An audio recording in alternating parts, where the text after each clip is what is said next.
आज में हम कैलकुलेशन कर रहे हैं स्पोर्ट्स मटेरियल का कि किस तरीके से हम फाइंड आउट करते हैं स्पोर्ट्स मटेरियल में कितना खर्चा हुआ है, कितना एक्सपेंडिचर हुआ है, उसे इनकम एंड एक्सपेंडिचर अकाउंट में किस तरीके से शो करेंगे। ठीक है, तो वही पढ़ रहे हैं आज हम।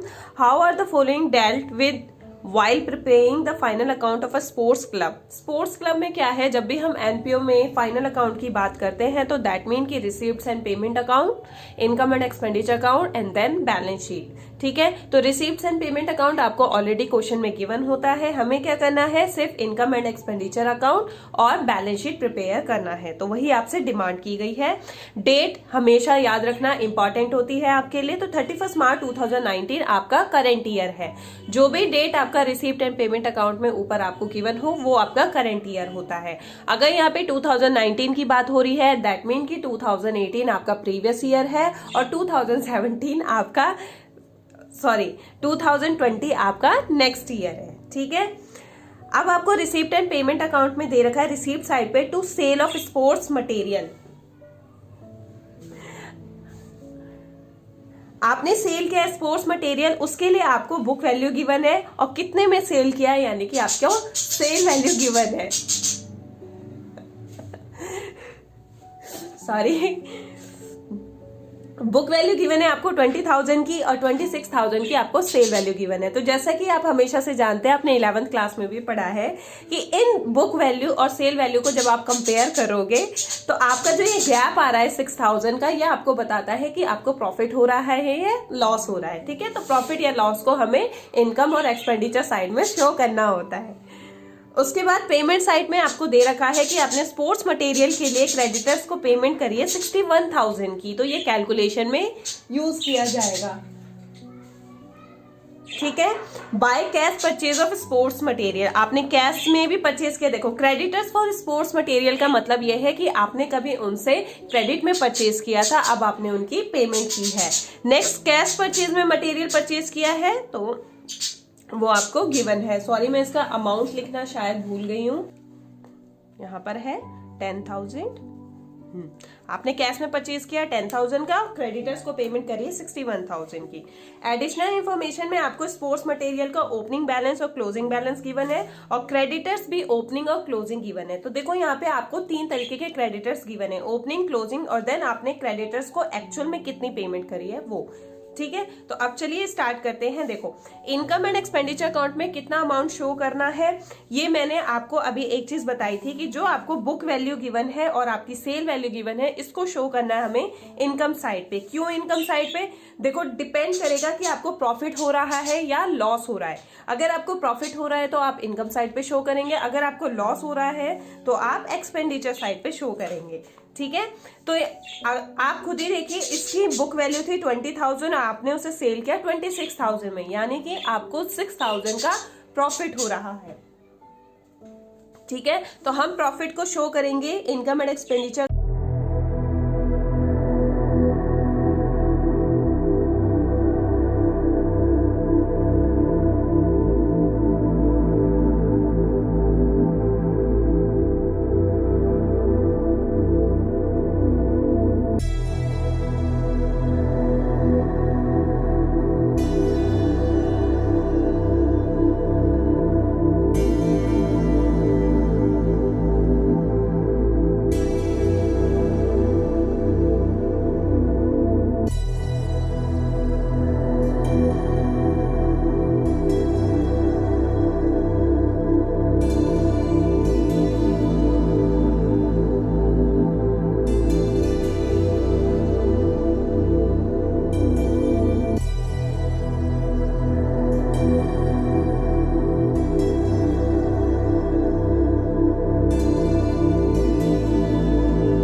लेस कर देंगे स्टॉक एट द एंड। अब स्टॉक एट दी एंड आपको कितना गिवन है 25,000, तो 25,000 आप लेस करेंगे और जिन अमाउंट को हम लेस करते हैं उसे ब्रैकेट्स में यूज करते हैं। नेक्स्ट ये रखा है creditors, creditors for sports material. ठीक है, क्रेडिटर्स फॉर स्पोर्ट्स मटेरियल एक बिगिनिंग का है और एक एंडिंग का है। मैं फिर से आपको रिमाइंड कराऊंगी, बिगिनिंग के क्रेडिटर दैट मीन कि वो प्रीवियस ईयर से रिलेटेड है, क्योंकि वो प्रीवियस ईयर में जनरेट हुए होंगे, इसीलिए उसे हमें प्रीवियस ईयर में ही शो करना था। ठीक है, अब हम बात कर रहे हैं क्रेडिटर्स एट द एंड, यानी कि इस करंट ईयर के एंड में ही। इसका मतलब क्या है कि एक करंट ईयर के अंदर ही जनरेट हुए हैं। तो इन क्रेडिटर्स की वजह से, क्रेडिटर का मतलब क्या है कि हमने स्पोर्ट्स मटेरियल उनसे क्रेडिट पे परचेज किया है, तो स्पोर्ट्स मटेरियल इंक्रीज हुए हैं। ठीक है, तो ऐड करेंगे हम creditors at the end, creditors at the end. ठीक है, क्रेडिटर्स एट दी एंड आपको 15,000 गिवन है। ये आपकी स्पोर्ट्स मटेरियल यूज्ड को बढ़ा रहा है। इस ट्रांजैक्शन से आपसे पता चल रहा है कि स्पोर्ट्स मटेरियल इंक्रीज हुए हैं, तो ऐड कर दिया। और लेस क्यों कर रहे हैं हम, लेस किसको करेंगे, क्रेडिटर्स, वो भी बिगिनिंग वाले, क्योंकि वो प्रीवियस ईयर से रिलेटेड है। तो जो प्रीवियस ईयर से रिलेटेड होता है उसे हमें लेस करना होता है। तो creditors in the beginning, creditor in the beginning, creditors in the beginning आपका 7,000 का है, और क्योंकि इसे लेस करना है तो मैं इसे ब्रैकेट में यूज कर रही हूं। नेक्स्ट यहां पे ये कह रहे हैं, आप देख रहे हैं क्वेश्चन में, by creditors for sports material. यहाँ पे क्या है, पेमेंट साइड पर है। इसका मतलब कि आपने किसी क्रेडिटर को पेमेंट करी है 61,000 की, तो पेमेंट भी तो आप तभी करेंगे ना जब आपने एक्चुअल में कभी ऑन क्रेडिट परचेज किया होगा, है ना। तो जब भी आपने परचेज किया है दैट मीन कि आपका स्पोर्ट्स मटेरियल यूज हुआ होगा। तो यूज होने का मतलब ये है कि आपका स्पोर्ट्स मटेरियल इंक्रीज हुआ था। ठीक है, तो उसको भी हम क्या कर देंगे, ऐड कर देंगे। और क्योंकि ये करंट ईयर से रिलेटेड, आप ऊपर डेट देख रहे हैं 31 मार्च 2019, तो यानी कि आपने इसी साल के अंदर, इसी करंट ईयर के अंदर उसकी पेमेंट की है, तो इसलिए ये क्या होगा, स्पोर्ट्स मटेरियल की वैल्यू को इंक्रीज कर रहा है। तो इसको हम ऐड कर देंगे। किस नाम से ऐड करेंगे, payment to creditors, payment to creditors. Creditors को आपने पेमेंट करी 61,000 की।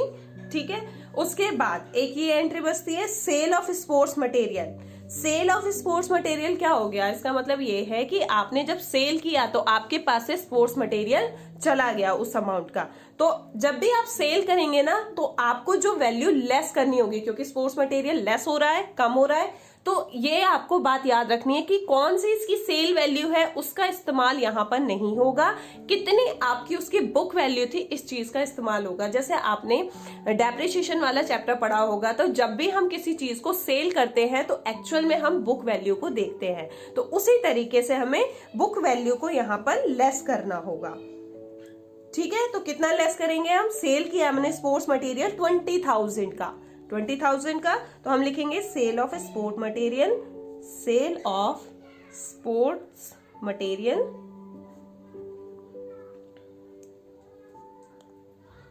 तो यहां पे मैं आपकी हेल्प के लिए लिख देती हूं बुक वैल्यू। आपको वैसे लिखने की जरूरत नहीं है, बस मैंने आपकी हेल्प के लिए लिखा है। और क्योंकि सेल करने से स्पोर्ट्स मटेरियल आपके पास से कम हो रहा है, तो इसको लेस कर देंगे। अब कोई भी ऐसी चीज नहीं है जो मैंने यूज नहीं की है, हाँ आप कुछ भी नहीं बचा है। बस इतना याद रखना, बुक वैल्यू और सेल वैल्यू का जो बीच में डिफरेंस क्रिएट होता है वो आपको प्रॉफिट या लॉस बताता है। तो सेल वैल्यू का इस्तेमाल वहीं पर होगा, लेकिन जब आप इसे सेल कर रहे हैं तो उस वक्त कैलकुलेशन में आपको सिर्फ बुक वैल्यू लेस करनी है। अब इस कैलकुलेशन की हेल्प से आप देख रहे हैं, तो इस कैलकुलेशन की हेल्प से जो निकल कर आएगा उसे हम क्या बोलेंगे, स्पोर्ट्स मटेरियल कंज्यूम्ड। मतलब ये ऐसा अमाउंट है जो इस करंट ईयर के अंदर हमें स्पोर्ट्स मटेरियल कंज्यूम का वैल्यू बताता है। ठीक है, स्पोर्ट्स मटेरियल कंज्यूम्ड, कि इस करंट ईयर के अंदर कितना हमने स्पोर्ट्स मटेरियल कंज्यूम किया। तो इसकी वैल्यू को ऐड और लेस करके मेरा आ रहा है 54,000। आप चेक कर लेना आपका कितना आ रहा है, सेम ही आएगा। तो इस तरीके से ये कंप्लीट हो जाता है।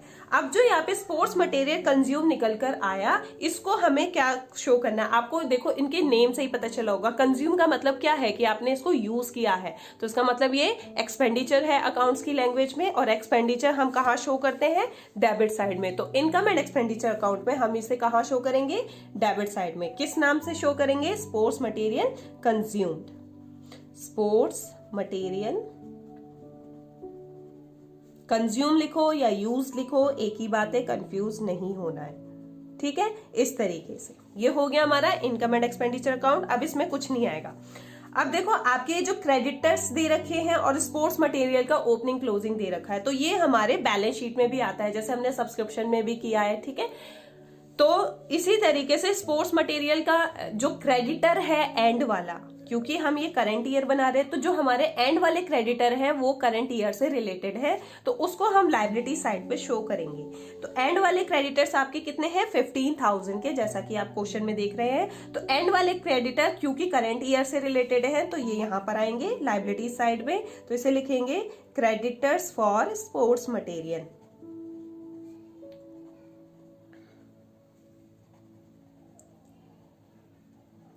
मैं आपकी हेल्प के लिए यहां पे लिख देती हूं एंड वाले, ठीक है, 15,000। और एक चीज और, जैसे कि हम जब फुल फ्लेजेड क्वेश्चन करते हैं तो किसी किसी क्वेश्चन में या मोस्टली क्वेश्चंस में क्या होता है, ओपनिंग बैलेंस शीट की भी डिमांड की जाती है, क्योंकि उससे हमें कैपिटल फंड फाइंड आउट होता है।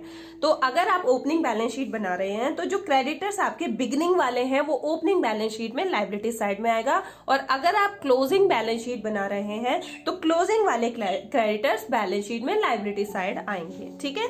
नेक्स्ट आ जाता है स्पोर्ट्स मटेरियल का क्लोजिंग बैलेंस। तो स्पोर्ट्स मटेरियल का क्लोजिंग बैलेंस आप देख रहे हैं 25,000 है, और क्योंकि स्पोर्ट्स मटेरियल का क्या है, ये स्टॉक है, तो स्टॉक क्या होते हैं, हमारे असेट्स होते हैं, तो इसको हम असेट साइड में शो करेंगे। तो क्या लिखेंगे इसको, स्पोर्ट्स मटेरियल,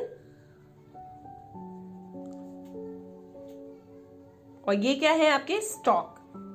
और कौन से वाले शो करने में, एंड वाले, क्योंकि बिगनिंग वाले तो हम यूज कर चुके हैं, बिगनिंग वाले को हम यूज कर चुके हैं तो उसको शो करना जरूरी नहीं है, लेकिन एंड में जो आपका बचा है वो आपके लिए स्टॉक, क्लोजिंग स्टॉक कहलाता है, तो उसको आपको यहाँ पे शो करना होगा असेट साइड पे, ठीक है। और जो ये बिगनिंग वाले हैं, ये जो स्पोर्ट्स मटेरियल बिगनिंग वाले हैं, अगर आप बिगनिंग वाला बैलेंस शीट प्रिपेयर कर रहे हैं तो उसमें आप बिगनिंग वाले को शो कर सकते हैं।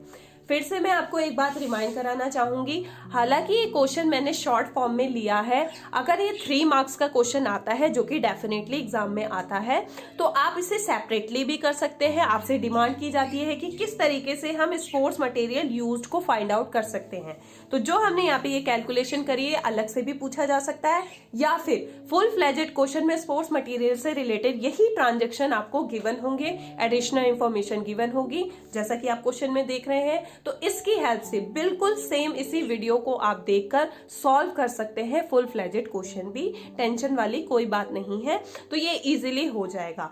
एनपीओ के लिए मैंने आपके लिए ऐसी वीडियोस बनाई है क्योंकि मोस्टली स्टूडेंट्स को क्या होता है, जो इनकी वर्किंग नोट होती है उसी में डिफिकल्टी होती है, बाकी तो रिसीप्ट साइड को इनकम साइड में शो करना और पेमेंट साइड को एक्सपेंडिचर साइड में शो करना इजी होता है। जो टफ पार्ट होता है वो होता है एडिशनल इंफॉर्मेशन।